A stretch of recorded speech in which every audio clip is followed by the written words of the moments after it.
Hello friends! I hope you're having a wonderful day. Happy New Year!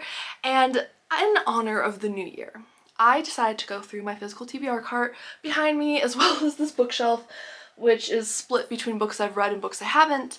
And I decided to pick some of the oldest books on my TBR. These have been sitting here, some of these for as long as like 3 years. And these are books that I have to read or unhaul it by the end of the year. So essentially, if I do not read these by December 31st, 2025, I will give them away, unhaul them. Let's start with these 3 classics real quick. I'm not going to give super detailed synopses of these because I don't actually know the synopsis for this one. This is by Daphne du Maurier. It's called The Scapegoat. I have read a handful of her work. I love Rebecca and My Cousin Rachel. I enjoyed Frenchman's Creek a lot. I've enjoyed some of her short stories, but this has just been sitting on my shelf for like 2 or 3 years at this point. I got it for 25 cents and apparently it was owned by this person. I always love finding notes from previous owners. It's actually dated July 28th, 1963. I think it was a gift, maybe a birthday gift to someone, which is really cool, but I really want to read this. I have absolutely no idea what this is about, not even slightly. But I have loved all of her other books so far, so I would really like to get to that book. A mystery classic that I'm determined to get to this year is The Murder of Roger Ackroyd by Agatha Christie. This is a classic Hercule Poirot mystery. I have heard that the twist for this is one of the best, and I'm really paranoid about having it spoiled because I read Death on the Nile this year, really enjoyed it, didn't have it spoiled. I read Murder on the Orient Express this year. I had that spoiled for me, but I still really enjoyed it. But I would love to get to The Murder of Roger Ackroyd because I feel like that's one of the other really big ones. And in this one, it sounds like Roger Ackroyd knew that the woman he loved had been harboring a guilty secret. She had poisoned her first husband. Then she killed herself, or did she? So I'm really excited for this. I know this is supposed to be a very, very good Agatha Christie, and this has been sitting on my shelf. I bought this in like a 3-pack with Murder on the Orient Express and Death on the Nile, which I read this year. This is the last one to complete that trio, so I'm determined to get that. The last classic that I really would like to knock out this year is Shirley by Charlotte Bronte. This is the edition I have right here. And again, I bought this used many years ago. I've enjoyed a lot of her sister's writing. I actually have 2 Bronte related things on this list, which is funny. You'll see one in the nonfiction. I really enjoyed Jane Eyre by Charlotte Bronte. It's one of my favorite classics. I think it's just has such a great atmosphere. It's really great. And this one, I guess, is about female independence and women who choose different paths and how they kind of seek out or try to attain independence. And this, of course, is set decades ago, so I'm kind of curious about that. I really don't know much else about it other than that, but I do plan on, I'm going to get to this book. Going to get to that. Okay, jumping into cozy mysteries. We have quite a stack here. So these are the ones that have just been, like sitting there looking at me, and I know I should have read them by now, but I haven't. The first one is the Stephanie Plum mystery series. I have book 1 and 2, 1 for the money, 2 for the dough. This is a very popular series. There's like, I think there's almost 40 books out now. There are a lot in this series. So this is interesting. It takes place in Trenton, New Jersey, and Stephanie Plum has recently lost her job. She desperately needs money, so she turns to her sleazy cousin who owns like a bounty hunting place, and she has to hunt down an ex-cop or a cop who's on trial or something like that in a week, and she'll get 10 grand, which, I mean, hey, that would be great money for a week, but she has no experience as a bounty hunter. She doesn't know what she's doing. It sounds like this could push the limits of cozy a little bit. It sounds like, based on some of the language here, it could be a little more edgy, I would say. But I've heard really great things about the Stephanie Plum series, and this has just been sitting here looking at me, and I really, really feel like this is such a popular cozy series that I really need to try it as someone who loves cozy mysteries. Okay, this one I think made my winter TBR, and if I don't read this, I don't know why. I love this author, but I just haven't picked it up. And that is Thin Ice, a mystery by Paige Shelton.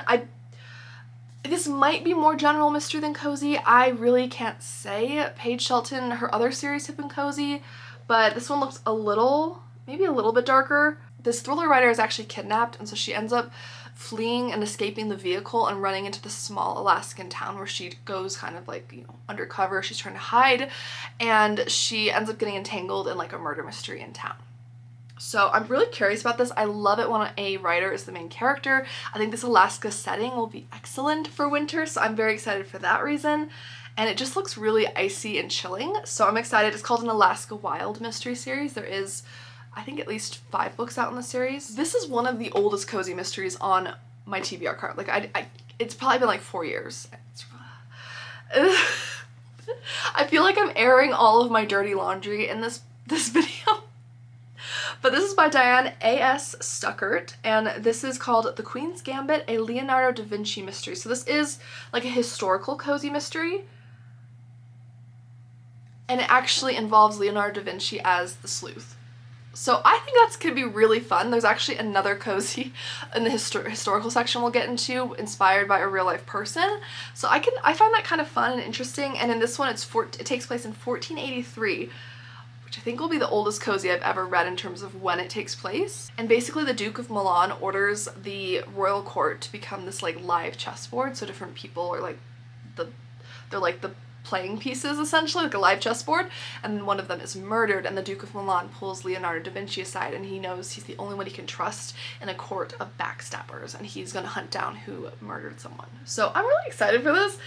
I don't know why I haven't picked this up, because like I said, doesn't that sound awesome? All of these sound really good. I just don't know what my mental block is. This next one is one that I think I had picked up in a vlog this year, and it's one of the only ones like I completely just put it back. It was part of like a bingo TBR, and I couldn't get myself interested in it. And this is How to Wash a Cat by Rebecca M. Hale. This is a mystery. It is the first in the series. So the main character is really shocked to learn that their uncle Oscar has passed away in his antique shop. It looks like he actually is just found dead in the shop, and he left the establishment to her, and it's in this like historic neighborhood in San Francisco, and they go out there and they end up with the 2 cats that he had, Rupert and Isabella, and they start to kind of dive into the secrets of the antique shop, and there's all these associates who are trying to kind of push in and like learn different secrets or have different secrets about Oscar. I'm not sure if he was murdered, maybe that's kind of the mystery, but this one I don't know, I was kind of struggling to pick it up during that vlog, and I think part of it was I believe it was a fall reading vlog, and this looks kind of like spring or summery to me, so I'm hoping as a mood reader I can incorporate this into a spring or summer reading. And then last for the purely cozy mysteries, although we do have some in the historical section we'll get to in a minute, this is A Biscuit, a Casket by Liz Mugavaro, and it's called A Positively Organic Mystery. Murder is her pet peeve. And look at this cover, it's so cheerful. And I missed my opportunity to read this during Halloween because this takes place around Halloween.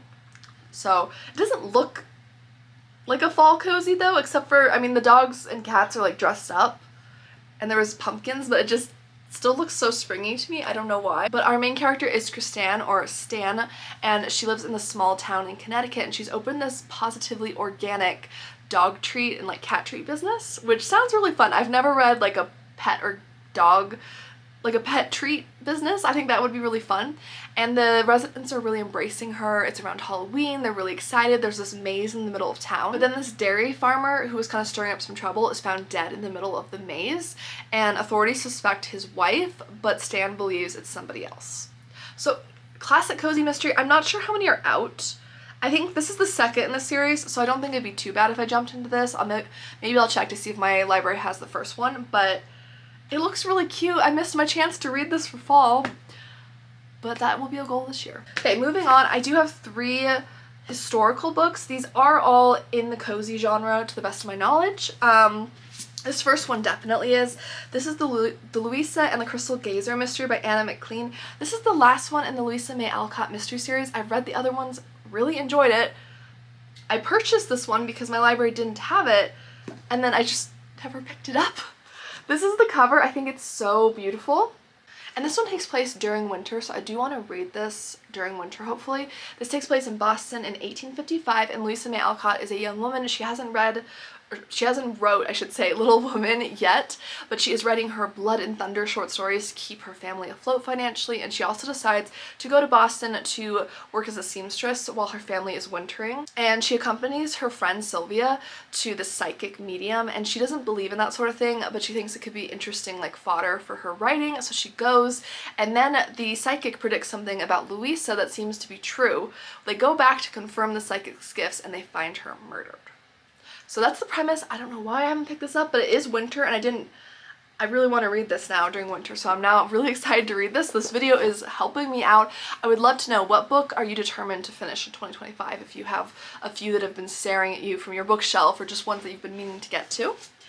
The next one is another wintry one, and this is Death in St. Petersburg by Tasha Alexander, a Lady Emily mystery. I know this is pretty late into the series, so this one takes place after the final curtain of Swan Lake, and Lady Emily is in attendance with her husband. They are there enjoying the play when they leave the building and someone cries out that this ballerina is dead. She's found face down in the snow, and she is deceased. Her aristocratic lover is demanding answers, so Lady Emily gets to work. She goes to the Winter Palace, she goes to the small like apartments where other ballerinas or ex-ballerinas who didn't get the parts are, and she starts to track down who wanted revenge on this ballerina. So this just sounds amazing. I don't know what it is with me in historical fiction. I'm not as big on historical fiction, even though I love the sound of it, so I just don't pick it up as much as I should, but then when I pick it up, I enjoy it. So I have a mental block, I don't know. Last for our history section, we have Murder on Astor Place, a gaslight mystery by Victoria Thompson. I've heard amazing things about this cozy mystery series. So our main character in this is Sarah, and she is a midwife, and she works at, I think it's some kind of like charitable home. It's called a rooming house. I'm not sure if that's like a boarding house maybe. I'm not familiar with that term. But she has recently delivered this child, and this young girl is unfortunately murdered, the mother, and the sergeant asks her to take a look around the girl's room, and she discovers that she's actually from a very prominent family, which is a little strange since she was giving birth. It sounds like maybe in a place that you wouldn't expect. And unfortunately, the powerful family she's from is fearful of scandal, and they refuse to help in the investigation. So Sarah and the sergeant go down this dangerous journey to bring the killer to justice. So I am so curious about this. I want to know why there's like a random red scarf, it looks like, on this, and this has just been one I've heard amazing things about. So I am so determined to read this. Okay, and then next we have some thrillers and kind of like general, definitely not cozy mystery. So for starters, I would like to read Fallen by Karen Slaughter. I've read a handful of Karen Slaughter's books, but this one has just been sitting there on my shelf for quite a while, and I would really like to get to it. So this is all about a cop's instinct, which I find interesting how they put it. No, there's no police training stronger than a cop's instinct. So our main character is Faith, and her mother is not answering her phone. So she rushes to her home only to go through the door, like the mom's not answering. She draws her gun, and there's blood on the floor. She finds a body, she finds a hostage situation, and she doesn't find her mother.